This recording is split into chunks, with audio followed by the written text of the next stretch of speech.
Continuamos hoy, amigo oyente, nuestro estudio del Evangelio según San Lucas. Estamos ya acercándonos al final del capítulo 9 de este Evangelio, y como decíamos en nuestro programa anterior, estamos considerando solamente ciertos aspectos en una forma rápida, ya que los consideramos como un repaso de lo que estudiamos en los Evangelios de Mateo y de Marcos. Y llegamos ahora al versículo 44, donde vemos que Jesús se dirige hacia Jerusalén. Después de sanar al muchacho endemoniado, el Señor y sus discípulos se encaminaron hacia Jerusalén. Y una vez más, el Señor les habló en cuanto a su muerte inminente. Leamos entonces el versículo 44 de este capítulo 9 de Lucas. Haced que os penetren bien en los oídos estas palabras, porque acontecerá que el Hijo del Hombre será entregado en manos de hombres. Ahora el Señor Jesucristo hizo un gran esfuerzo por familiarizar a sus discípulos con el hecho inminente de que Él sería entregado en manos de hombres. Ahora, en los versículos 46 al 50, encontramos que Jesús habla de la humildad y utiliza a un niño como ejemplo. Y usted recordará que ya hablamos de esto cuando estudiábamos los Evangelios de Mateo y Marcos. En el versículo 51 encontramos entonces que, cuando se cumplió el tiempo en que Él había de ser recibido arriba, afirmó su rostro para ir a Jerusalén. Empezando en Cesarea de Filipos, el Señor comenzó a caminar hacia Jerusalén. Consciente de que allí le esperaba la muerte, Jesús se dirigió con resolución hacia Jerusalén. En lugar de subir a su Padre en el cielo, en el apogeo de su ministerio, deliberadamente escogió el camino de la humillación que conducía a la vil cruz romana. Es decir, que el Señor sabía lo que estaba haciendo. Deliberadamente escogió este camino, porque, como Él mismo lo dice en el versículo 56 de este capítulo 9 de Lucas, el Hijo del Hombre no ha venido para perder las almas de los hombres, sino para salvarlas. Y se fueron a otra aldea. Ahora, en los versículos finales, los versículos 57 al 62, encontramos a algunos que deseaban seguirle, pero bajo condiciones. Y Jesús entonces les pone otra prueba de lo que es el discipulado. Y usted recordará que también esto lo vimos ampliamente en nuestro estudio del capítulo 8 del Evangelio según San Mateo. Y así, amigo oyente, concluye nuestro estudio de este capítulo 9 del Evangelio según San Lucas, que constituyó más bien un repaso de lo que ya habíamos estudiado en los Evangelios de Mateo y de Marcos. Y llegamos ahora al capítulo 10. En este capítulo encontramos que Cristo envía a los 70 discípulos. Les exhorta a ser humildes y en lo que deben regocijarse. Les enseña cómo obtener la vida eterna. Reprende a Marta y alaba a María. El doctor Lucas, como ya lo hemos dicho, es el único evangelista que incluye la parábola del buen samaritano en su evangelio, y esta es una de las parábolas más conocidas y famosas. Veremos que su interpretación final es que Jesús mismo es el buen samaritano, quien encontró a la humanidad herida por el pecado junto al camino de la vida, donde la religión y la ley pasaban, indiferentes e incapaces de ayudar. Comencemos pues leyendo los primeros 2 versículos de este capítulo 10 de Lucas. Después de estas cosas, designó el Señor también a otros 70, a quienes envió de 2 en 2 delante de Él a toda ciudad y lugar a donde Él había de ir. Y les decía, la mies a la verdad es mucha, mas los obreros pocos. Por tanto, rogad al Señor de la mies, que envíe obreros a su mies. Con esto vemos que el Señor no solo envió a los 12 apóstoles, sino también a otros. El doctor Lucas es el único que nos cuenta acerca de esta misión de los 70. Ahora oímos hablar mucho hoy en día en cuanto a la oración. Rogad al Señor de la mies que envíe obreros a su mies, leemos en la última parte del versículo 2.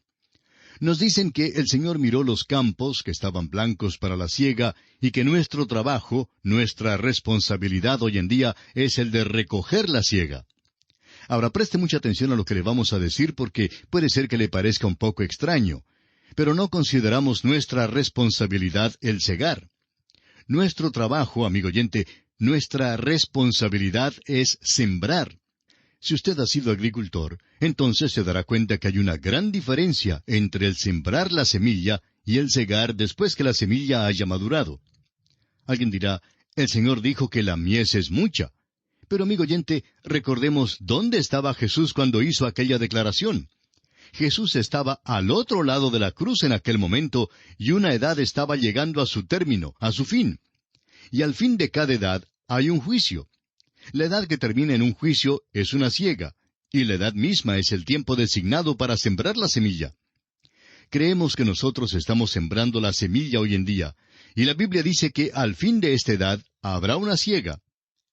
En la parábola de la cizaña y el trigo, el Señor dijo en el capítulo 13 de Mateo, versículo 30, «Dejad crecer juntamente lo uno y lo otro hasta la siega. Y al tiempo de la siega, yo diré a los segadores, recoged primero la cizaña y atadla en manojos para quemarla, pero recoged el trigo en mi granero». Nuestro trabajo, nuestra responsabilidad, amigo oyente, es la de sembrar la semilla que es la palabra de Dios. Y este es el trabajo de todo cristiano. Nuestro trabajo no es de cegar, porque esa es la obra del juicio, y nosotros no vamos a juzgar a nadie. Yo no sé cuál es la condición o la relación suya con Dios, porque no puedo ver su corazón. Dios, en cambio, puede ver el corazón suyo, y Él es quien será su juez. Ahora, en los versículos 3 hasta el 12, encontramos que Jesús da a estos 70 las mismas instrucciones que dio a sus 12 apóstoles cuando los envió, solo que las amplía un poco más para una mejor comprensión. Ahora, en los versículos 13 al 15, encontramos que hemos llegado al fin de una edad, y que Jesús pronuncia su juicio sobre Corazín, Betsaida y Capernaum. Leamos los versículos 13 hasta el 15 de este capítulo 10 de Lucas.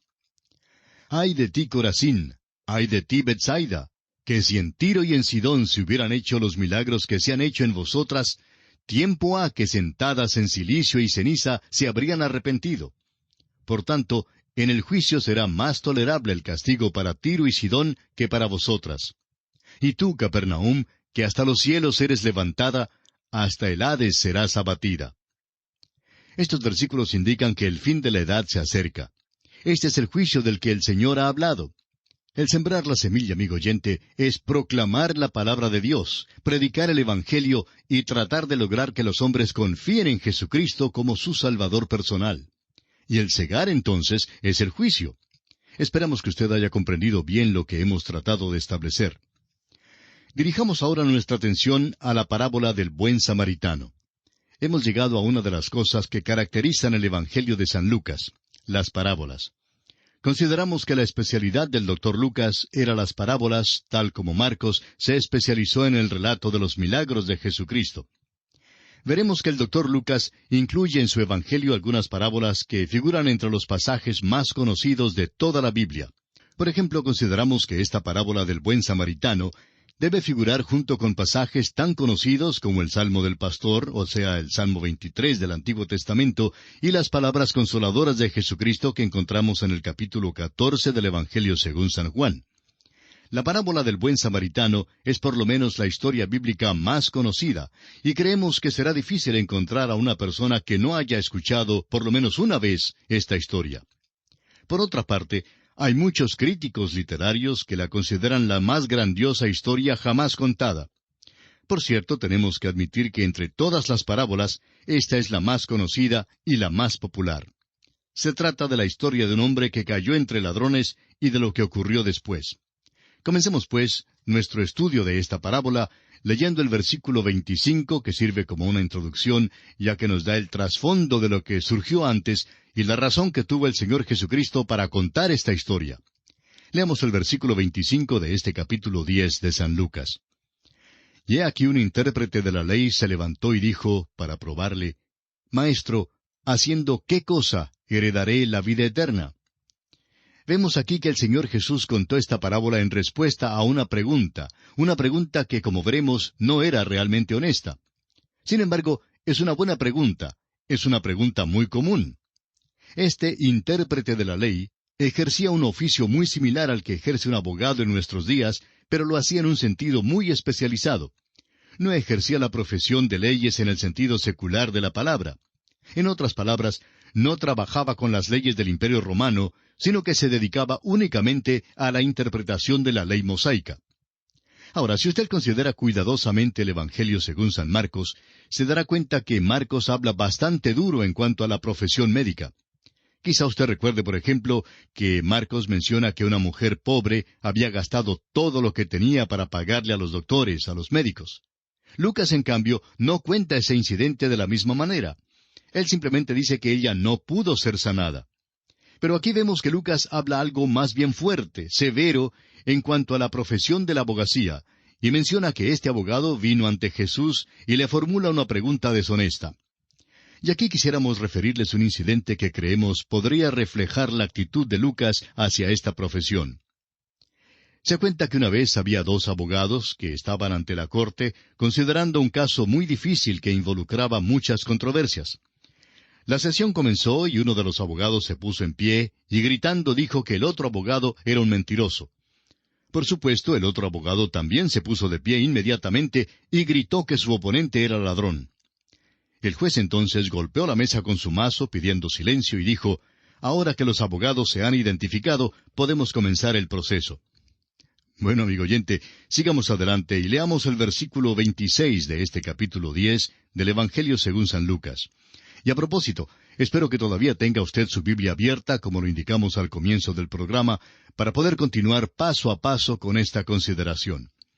El versículo 26 entonces dice así, Él le dijo, es decir, el Señor Jesucristo le contestó a este joven, ¿qué está escrito en la ley? ¿Cómo lees?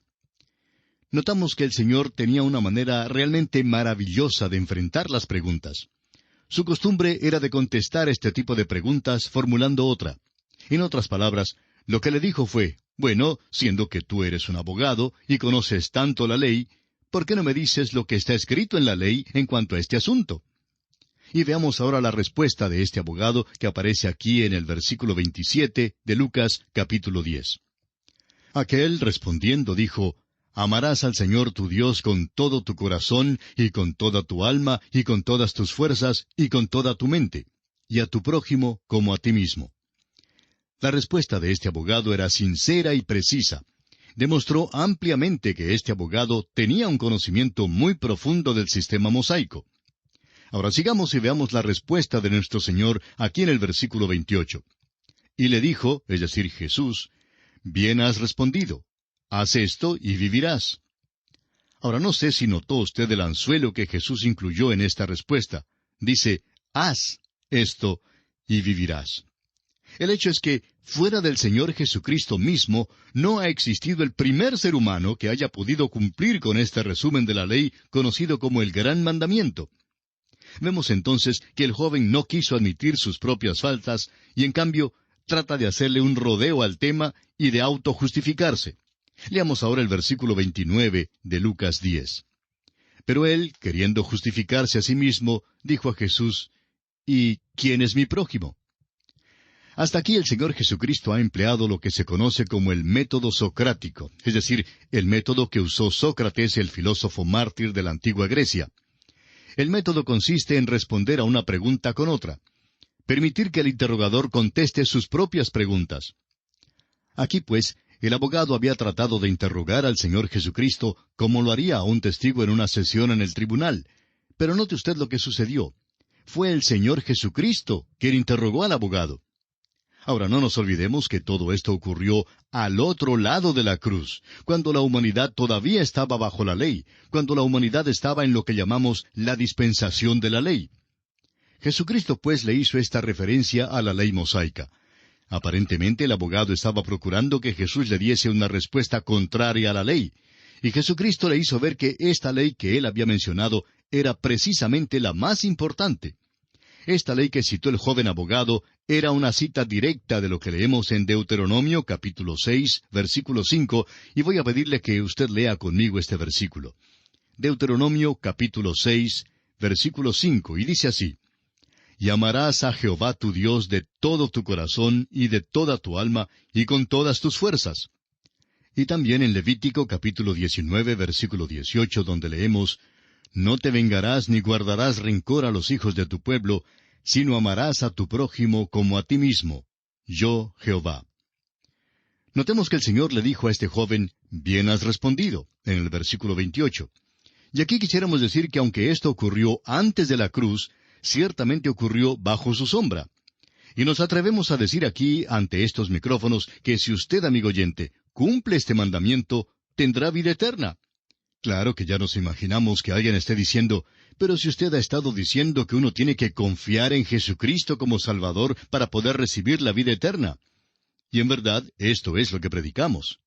Bueno, consideremos esto con mayor amplitud. ¿Recuerda usted lo que dijo el Señor? Él no dijo que se salvarían los que escuchan o los que conocen la ley, sino solo sus hacedores, es decir, los que cumplen con la ley. El apóstol Pablo lo dice en Romanos capítulo 2, versículo 13. Porque no son los oidores de la ley, dice el apóstol Pablo, los justos ante Dios, sino los hacedores de la ley serán justificados. Ahora, ¿puede usted decir, amigo oyente, honradamente yo cumplo todo esto?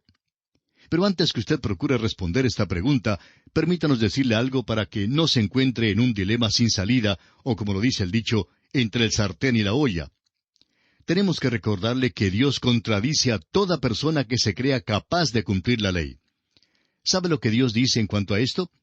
Son muchos los pasajes de la Biblia que podríamos mencionar, pero veamos lo que dice el apóstol Pablo en su carta a los Gálatas, capítulo 2, versículo 16. Sabiendo que el hombre no es justificado por las obras de la ley, sino por la fe de Jesucristo, nosotros también hemos creído en Jesucristo para ser justificados por la fe de Cristo y no por las obras de la ley, por cuanto por las obras de la ley nadie será justificado. ¿Se da cuenta? Usted, amigo oyente, simplemente no es capaz. No puede vivir al nivel que demanda la ley. Es imposible que usted pueda cumplir la ley. Permítanos ahora leer lo que dice en cuanto a esto el apóstol Pablo en su carta a los Romanos capítulo 8, versículo 3.